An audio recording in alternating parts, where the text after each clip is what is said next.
कभी ड्रम में मारकर पत्नी ने प्रेमी के साथ मिलकर अपने पति को ड्रम के अंदर जमा दिया, तो कभी सांप से डसवाने का नाटक रचा। इस बीच मध्य प्रदेश में पत्नियों से प्रताड़ित पुरुषों की संख्या अब तेजी से बढ़ रही है। कई संस्थाओं ने पुरुषों के लिए काम करना शुरू कर दिया है। हेल्पलाइन नंबर पर साल भर में 22,000 से ज्यादा लोग मदद मांग रहे हैं अपनी पत्नियों से पीड़ित होने पर। बल्कि अब पुरुष आयोग बनाने की मांग भी उठने लगी है। ये वो बेचारे पति हैं जिन्हें पत्नियों का बर्ताव वैवाहिक आतंकवाद लगने लगा है।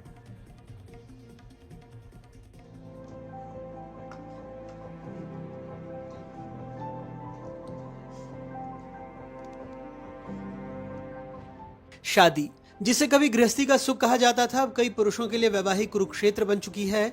इंजीनियर अतुल सुभाष की आत्महत्या ने चुप्पी की दीवार पर पहली दरार डाली। अब मध्य प्रदेश में भी पति रो रहे हैं, चुपके नहीं, खुलेआम। भोपाल के उमेश सलोनिया, शादी कर ली, सपने बोए, पत्नी को पढ़ाया, एमएससी करवाई। पढ़ाई होते ही आरोप लगाया कि पत्नी 8 महीने तक गायब रही। शिकायत करने थाने गए तो उन पर ही मारपीट और दहेज प्रताड़ना का आरोप लगा। मेरा जीवन खराब हुआ, लेकिन मैं उन लोगों को सज़ा दिलाऊंगा।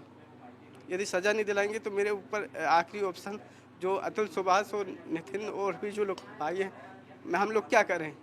कानून हमारे साइड नहीं है, अपराधियों के साइड है। आज हमारे पास हमारा घर बचाने के लिए कोई ऐसी धारा नहीं है। आज एक आदमी कहते कमाने बाहर जाता है, अपनी फैमिली को किसके भरोसे, कानून के भरोसे, क्या यदि होगा तो वो हमारा साथ देगा।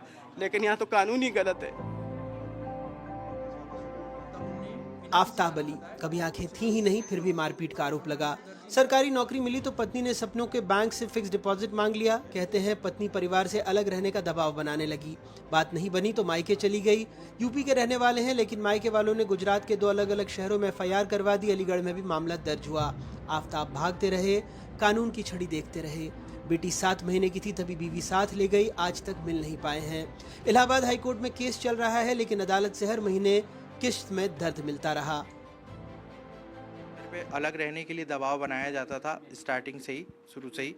और लेकिन जब मैं उसके लिए तैयार नहीं हुआ तो इसके बदले में मेरे को ये मुकदमे लगा दिए गए। 2019 से लेके अब तक परेशान हैं और लगातार अभी तक वो हमारे पे कोई सुनवाई नहीं, जबकि उनके पास कोई प्रमाण नहीं है। बिना किसी प्रमाण के ही उन्होंने सिर्फ आवेदन दिया है और उसके बदले में मुझे ये सब चीज़ें फेस करनी पड़ रही है। वाल्मीकि अहीरे, शादी के 9वें दिन पिता को खोया, घर की छत संभाली, लेकिन पत्नी को ये मंजूर नहीं था। छोटी छोटी बात पर लड़ाइयां, मां को वृद्धाश्रम भेजने की मांग, ना मानी तो झूठे केसों की झड़ी का फरमान। आज 27,000 की नौकरी में 18,000 पत्नी के खाते में जाता है। बाकी बचे पैसे से वाल्मीकि किश्तों में खुद को जिंदा रखते हैं। बीच बीच में उनके परिवार को मैंने मैसेज द्वारा जानकारी दी, मौखिक भी कहा कि भैया उनको भेज दो, लेकिन किसी ने एक ने नहीं सुनी।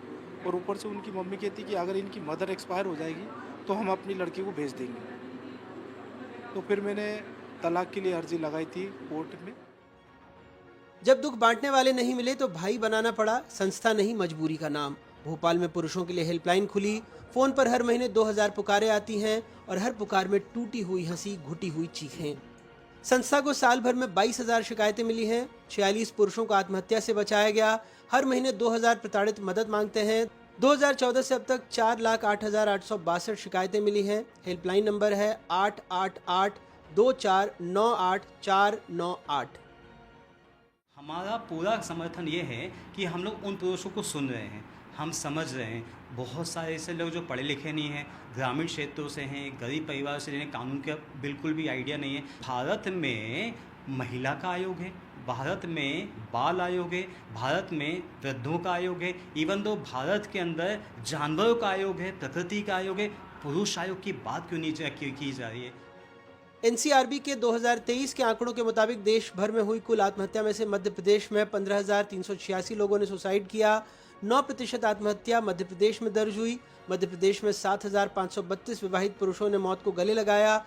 3,128 विवाहित महिलाओं ने भी आत्महत्या की। 5 सालों में पारिवारिक कलह के कारण मध्य प्रदेश में 31.7% लोगों ने आत्महत्या की।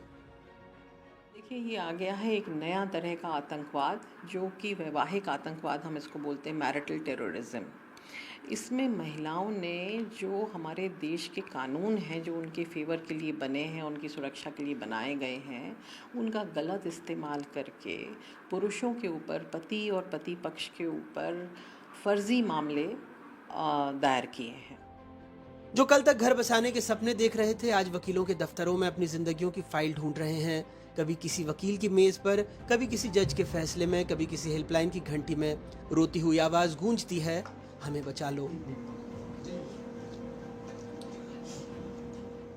मैं पुरुष हूं और मैं भी प्रताड़ित होता हूं, मैं भी घुटता हूं, पिसता हूं, टूटता हूं, बिखरता हूं, भीतर ही भीतर रो नहीं पाता, कह नहीं पाता। ये लाखों उन प्रताड़ित पुरुषों की आवाज है जो आज भी न्याय की उम्मीद में बैठे हैं। इन्हें न्याय कब मिलेगा किसी को नहीं पता। भोपाल से कैमरा पर्सन अभिषेक सिंह के साथ आकाश द्विवेदी, एनडीटीवी।